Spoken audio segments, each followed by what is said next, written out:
하나님의 말씀 사도행전 2장 12절에서 14절 말씀입니다. 은혜 받으실 하나님의 말씀 사도행전 2장 12절에서 14절 같이 읽어보겠습니다. 다 놀라며 당황하여 서로 이르되 이 어찌된 일이냐 하며 또 어떤 이들은 조롱하여 이르되 그들이 세술에 취하였다 하더라. 베드로가 11 사도와 함께 서서 소리를 높여 이르되 유대인들과 예루살렘에 사는 모든 사람들아 이 일을 너희로 알게 할 것이니 내 말에 귀를 기울이라. 아멘. 우리 옆에 분들 보시고 같이 인사 나누시겠습니다. 잘 오셨습니다. 은혜 많이 받으세요. 네, 반갑습니다.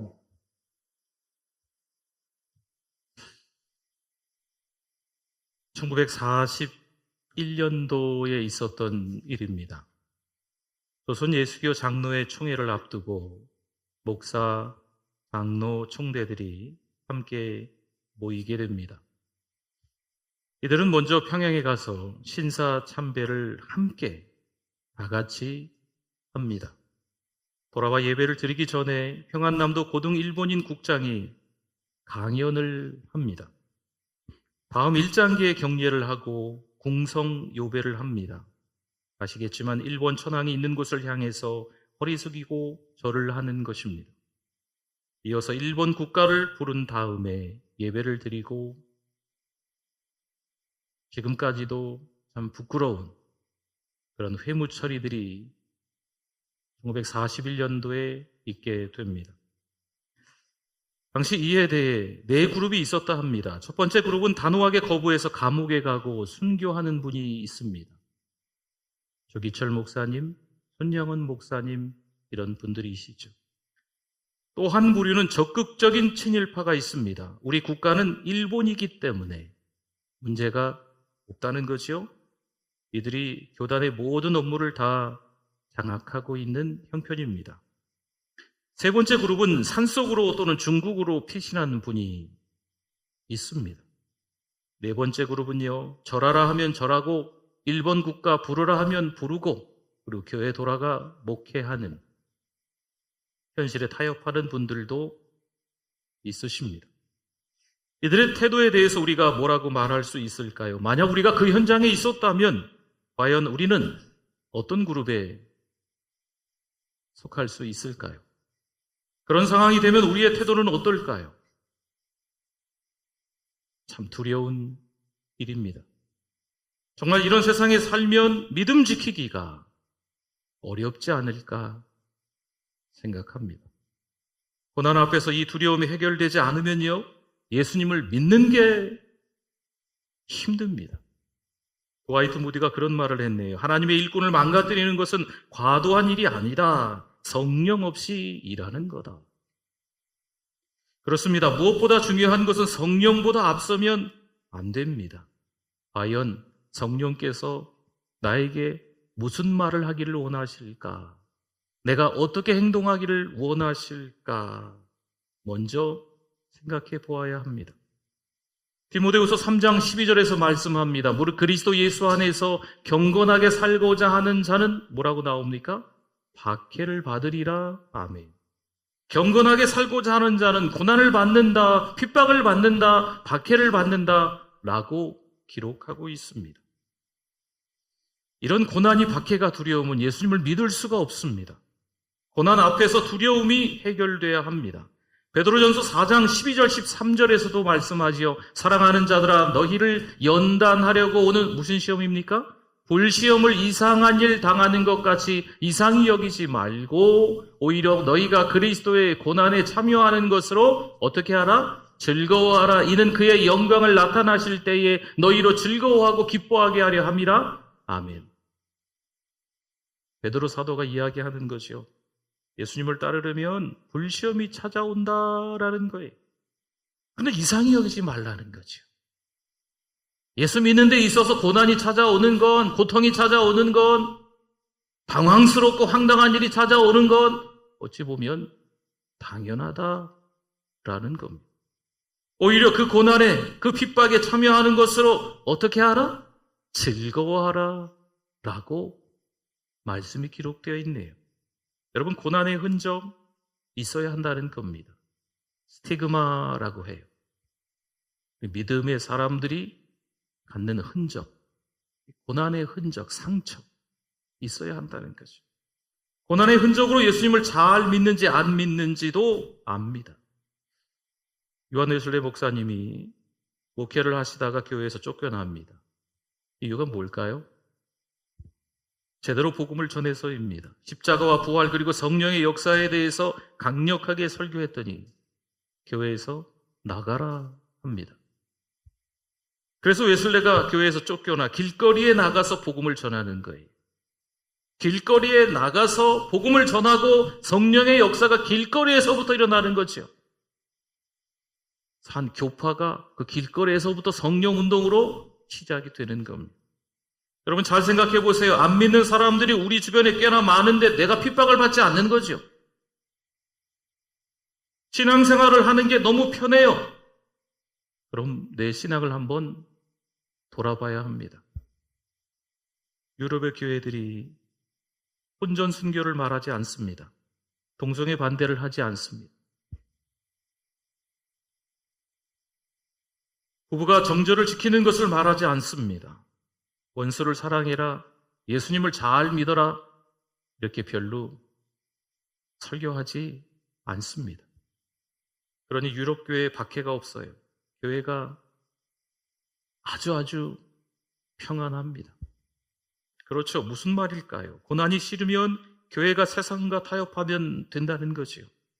예수님을 제대로 믿지 않으면 고난이 없습니다. 적당하게 교회 다니면 됩니다. 굳이 예수를 믿는다 해도 교회에 나올 필요가 없는 거죠. 생각나면 가고 별일 없으면 가는 거예요.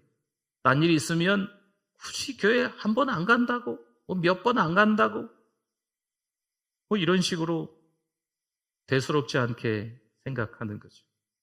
성도 여러분, 그렇다면 누가 우리 인생의 주인일까요? 죄가 우리 인생의 주인입니다. 이게 심각한 일입니다. 지금도 죄의 종로로 타면서 살고 있는데 느끼지 못하는 거지요. 학교 성적은 예민한데 오늘 밤 죽는다면 천국에 갈까? 둔감합니다. 연봉 높은 직장에 취직하는 것은 예민한데 천국에 갈 수 있을까? 글쎄요. 이 부분에 예민하지 않습니다. 학원 한 번 안 가는 것은 예민한데 교회에 걸석하는 것은 둔감합니다. 뭐예요? 하나님으로부터 오는 감각이 죽어 있는 것이요. 정욕과 탐욕의 마음은 큽니다. 아주 예민한 편입니다. 미움과 시기 그리고 불쾌한 것은 금방 느낍니다. 교회에 와서조차도 예배를 드리면서 상처받고 불쾌한 거지요. 속상한 일이 일어나는 거예요. 다 상처받았대. 도대체 누가 상처를 준 겁니까? 상처 준 사람은 없다는데. 하나님으로부터 오는 감각이 죽어 있어요. 여러분, 이것은 세상 사람은요 전혀 느끼지 못합니다. 보세요. 죄가 뚜렷하게 드러난 죄의 속성은요 이기심이라고 말합니다. 자기중심적으로 사는 거죠. 웬만해서는 일평생 이것을 벗어나는 것이 쉽지 않습니다. 반복적으로 똑같이 살아가는 거죠. 여러분, 죄를 이기지 못하면 엉뚱한 곳에 삶의 에너지를 다 쏟아붓습니다. 나는 나름대로 열심히 산 것처럼 보이지만 방향이 틀렸어요. 죄는 목적을 잃어버리게 만듭니다. 집중력을 잃어버립니다. 실패한 인생을 살게 만들어요. 허무한 인생이 되게 합니다. 그래서 죄의 힘은 강력합니다.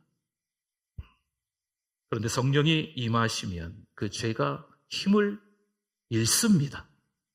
자아가 힘을 못 쓰는 거죠. 이기심이 죽는 겁니다. 나는 작아지고 예수님이 더 커지는 거지요. 내 주장은 작아지고 하나님의 말씀이 더 드러나는 겁니다. 물론 우리가 죄와 싸워 이길 수 없습니다. 성령이 임하셔야 합니다. 성령이 역사하는 곳에 생명이 역사합니다. 아시죠? 마른 뼈가 살아나는 역사가 일어나는 거예요. 성령의 바람, 말씀의 바람이 불면요 무기력한 자가 일어나요. 하나님에 대해서 둔감했던 분들이 민감해지는 거죠. 예민해지는 거죠. 감출 수 없는 그리스도인의 모습들이 드러나는 거예요. 그들이 교회를 일으킵니다. 어떤 분들은 종교는 기독교라고 말합니다. 또 기독교라고 이 서식에, 이 문서 같은 데 잘 적습니다. 주의를 지키지 않아요. 나는 모태신앙이야. 나는 할아버지 때부터, 아버지 때부터 교회를 다녔어. 교회를 잘 나오지 않습니다. 심지어 교회 와서도 다투죠. 음란한 농담을 서슴지 않고 합니다. 남을 판단하고 비방하고 헐뜯습니다. 글쎄요, 성경에 그렇게 나와 있는 말씀이 있을까요? 교회를 다니는데도 불구하고 그렇다는 거죠. 입만 열면 불평, 불만을 늘어놓습니다. 신자라고 하는 사람들이 성적 반탕에까지 빠집니다. 교회에 출석했어요. 교회에서 리더예요. 그런데 교회 돈을 빼돌립니다. 뿐만 아니라 교회도 오지만 연말 연초가 되면 중요한 시험을 문턱에 두고 점집에 찾아가서 점도 봅니다. 올 한 해 운수 대통일지 아닐지, 내 자녀가 언제 결혼할지, 자식은 언제 낳을지, 교회를 열심히 다니는데 점집도 찾아가는 거죠. 성령의 강력한 능력으로 예수를 믿지 않으니까요, 변화가 없습니다. 교회는 오래 다녔는데 아직 하나님으로부터 오는 감각은 죽어 있습니다. 성도 여러분, 성령 충만은요, 우리 개인의 취향 문제가 아니에요. 영적으로 죽고 사는 문제입니다. 내가 성령 충만하지 않은 증거는 내 주변이 변화가 없다는 거예요. 여러분, 간단하게 진단할 수 있는 방법은요, 거울을 한번 보시면 얼추 진단할 수 있습니다. 내 얼굴을 한번 들여다보면 느껴지는 거죠. 기쁨이 흘러 넘쳐 보이는가, 아니면 일그러져 있는가. 누군가를 비방하고 욕하고 헐뜯는 사람들의 얼굴, 이상하죠. 보면 좀 다릅니다. 목회를 하다 보니까 참 다양한 성도님들을 만나는데, 저분 누구랑 참 비슷하다, 외모가. 말씀하시고 행동하시는 것도 참 비슷하신 것을 경험으로 느껴집니다. 쉽게 불구락푸르락 하겠죠? 자기 생각으로, 자기 기분으로 내면이 꽉 차 있어서 이 얼굴로 다 보이는 거예요. 여러분도 느낄 수 있어요. 하지만 하나님으로부터 오는 감각이 죽어 있지 않으면 정말 다릅니다. 누가 봐도 은혜가 흘러 넘치고 웃음꽃이 피어 있습니다. 정말 은혜가 흘러 넘치는 사람의 그 얼굴을 가진 사람들이 있어요. 진짜라니까요. 성도 여러분, 이 얼굴에 책임지실 수 있기를 부탁을 드립니다. 우리 마음이 내 생각으로 꽉 차 있어요. 그럼 이게 비워져야 성령 충만을 경험합니다. 가끔 뉴스도 잘 보지 않지만 가끔 뉴스 보다 보면 그런 게 좀 있는 거예요. 이 강 큰 도둑님이 있는 거죠. 경찰 집에 뭐 훔치러 가고, 판사 집에 뭐 훔치러 가고, 검사 집에 뭐 훔치러 가고, 그런 강 큰 도둑이 있는 것 같습니다. 마찬가지로 하나님의 것을 훔친 강 큰 도둑이 있습니다. 무슨 말일까요? 내 삶의 주도권이 하나님께 있음을 알아야 한다는 것입니다. 그럼 하나님은 하늘 창고를 열어주시고 하늘 보화를 우리에게 부어주시는 줄 믿습니다. 내 것을 내려놓아야 내 인생을 성령이 사로잡으시는 거예요. 누가복음 9장 23절에서 말씀합니다. 또 우리에게 이르시되 아무든지 나를 따라오려거든 자기를 부인하고 날마다 제 십자가를 지고 나를 따를 것이니라. 아멘. 우리가 얼마만큼 가지고 있느냐, 사실 이건 문제가 아닙니다. 많이 가지고 있다고 해서 죄를 더 짓고 덜 짓고 뭐 이런 의미가 아니라는 거예요. 오히려 하나님에게 그러한 것들이 방해가 될 수 있어요. 갈라디아서 2장 20절에서 말씀하지요. 우리 같이 한번 읽어주십시오.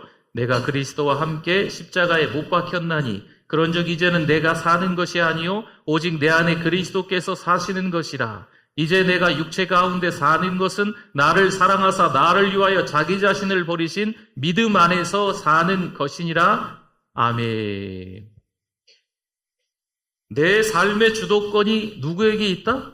하나님께 있다 말씀하는 거예요. 하나님의 절대 주권을 인정하는 삶을 살아야 합니다. 나 아무개는 십자가에서 이미 죽었습니다.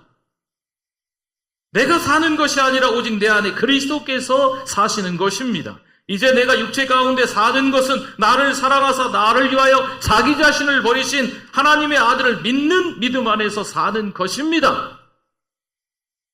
조지 밀러가 이렇게 말합니다. 믿음은 인간의 능력이 끝나는 그 지점에서 시작되는 것이다. 내 것을 내려놓아야 내 인생을 성령께서 사로잡으시는 겁니다. 여러분, 자녀 때문에 당하는 고통을 생각하면 자녀를 낳아 키울 수 있을까요? 누군가를 사랑할 때 겪게 될 고통이 사라진다면 어떻게 될까요? 고통이 없다면 그 사랑이 아무래도 귀하지 않겠지요. 사랑이 귀한 이유는 그 사랑 때문에 고통이 따라오기 때문입니다. 고통을 함께 겪었기에 그것이 사랑이 됩니다. 자식을 키우면서 힘든 일이 많습니다. 여러분, 그냥 쉽게 자식을 키우는 게 아니잖아요. 그런 자식을 우리는 너무나도 사랑합니다. 고통, 사랑, 그래서 함께 하는 거예요. 예수를 믿는다는 것은 고통이 있는 겁니다. 고난 없이 예수를 믿는다는 것은요, 예수를 믿지 않는 거예요. 난 편하게 예수 믿을래. 그럼 안 믿는 거예요. 주님은 사랑하는데 고통은 없습니다. 물론 그 고통을 우리 본성으로는 이기지 못하죠. 성령 하나님께서 이기게 해주시는 줄 믿습니다. 성령이 임하시면 내 마음속에 더러웠던 것들이 정결하게 됩니다. 내 마음이 복잡하고 혼탁했는데 온전케 정결해집니다. 말씀을 알아도 갈등이 심했는데 말씀대로 사라지는 그 체험을 합니다. 깨어진 관계가 많았는데 사랑하고 용서하게 됩니다. 가장 중요한 것은 전도의 문이 열립니다. 가족에게 복음이 전해집니다.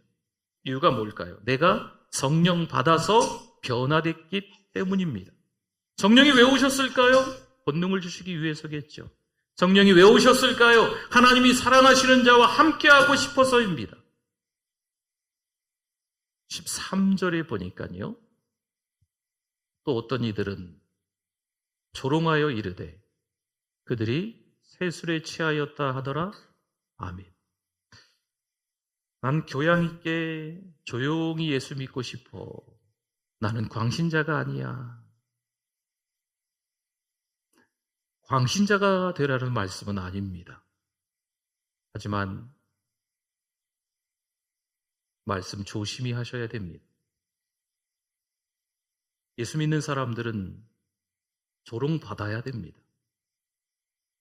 교회 다닌다고 욕 먹어야 합니다. 전도하다가 비난의 소리를 좀 들어야 합니다. 그래야 성령 충만으로 내가 지금 제대로 믿고 있는 겁니다.